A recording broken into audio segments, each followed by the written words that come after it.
Prior to, I would say, the 1940s, there were, as far as I know, no African-American police in the South, perhaps with an exception here and there.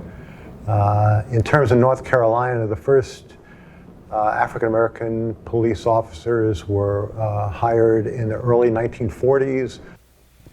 I was the first one black deputy in Montgomery County. There wasn't no black officers in Montgomery County that I know of when I got in the sheriff's department. I was the only one. I don't even think, I don't think I'm making a mistake, I don't even think it was a police officer in the county. But I was the only black deputy in the county at that time. It was a very small number of black police officers during the 40s. And the reason I think that black police officers were hired was because of substantial African-American protest and attention to the lack of African-American police and the high levels of police brutality by white police against the black community. So African-Americans wanted to have black police officers from a sense of equity, but also because they felt that African-American police officers would treat them and treat the black community more fairly. There wasn't no black officer. And we needed a black officer to kind of help the people and chastise our people as well so the other people chastising their people. It's just as simple as that.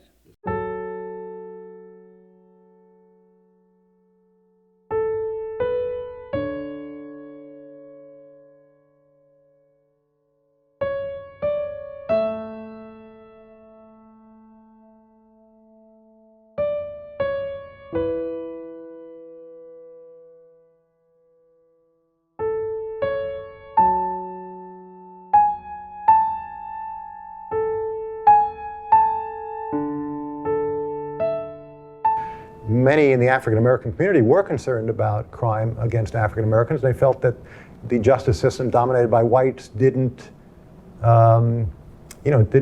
care to punish or get involved with the punishment of African-Americans who committed crimes against other African-Americans. I gave everybody a break. It didn't make no difference to me because they didn't know where they were really. They didn't know how life was and what was going to happen the next day. They didn't know. So I talked to them and tried to explain everything to them. You know, I mean, you out here raising sand tonight, tomorrow you go home and go to sleep, and wake up the next day, you might decide you want to run for sheriff or be a school teacher or whatever. You don't know what you're going to do. And then if you get locked up and have a record against you, you can't do this.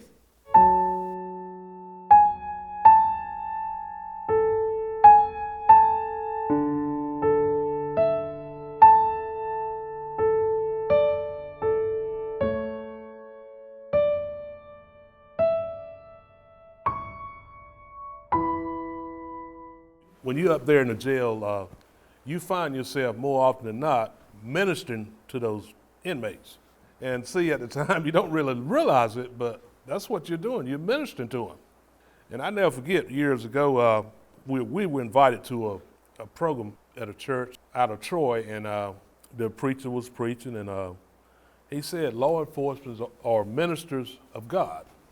And I thought about that, and that's really true, because when you're in that jail talking to those inmates that's cause some trouble or whatever, you're ministering to them. You are more or less preaching to them. You're more or less trying to lead them away from their troubled ways. As an officer and as a gentleman, I always treated people the way I want to be treated. And I never looked down on a man, and when I say man, that includes woman too. And, you know, I never forgot where I come from. And I never thought that I was better than any man or any woman that I encountered or had dealings with. I perfectly understood that we weren't on the same levels of conversation, of course, but I never looked down on someone, and the only time I looked down on them when I was trying to help them up.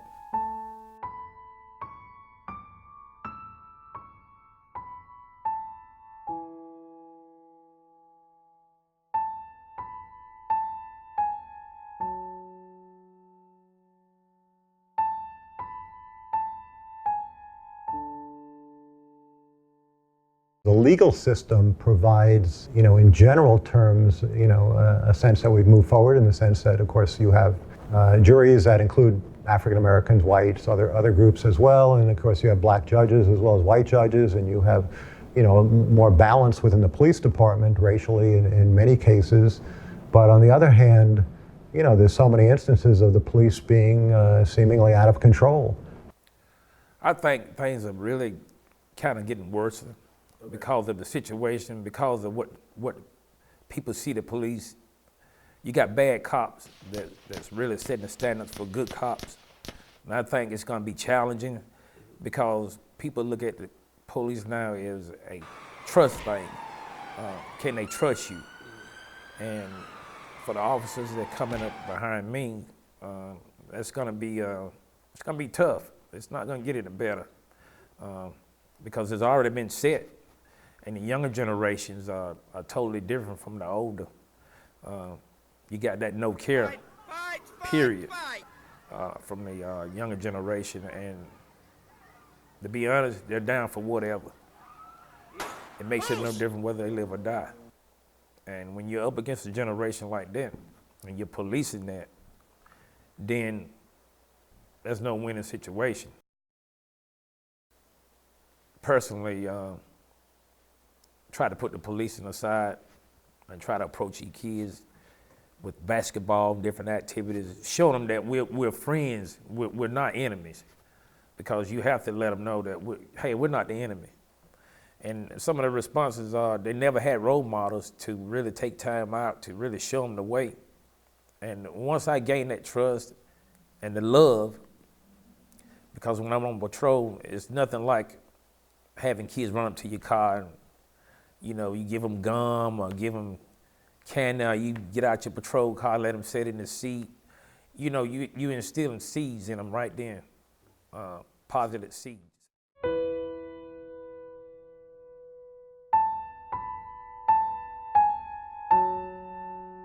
you this right here, man. I've been in a lot of situations here in this town, but because of the way I police, I can go places a lot of police can't go. A lot of my coworkers can't go. And that's why it's such an important role to have black police officers in majority of black towns that have the majority of black citizens, because nothing against the white police officer, but they'll listen to me a lot of time before they do any other police officer. And it's not because I'm better, but it's because, they feel like I got heart, for them.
Amen.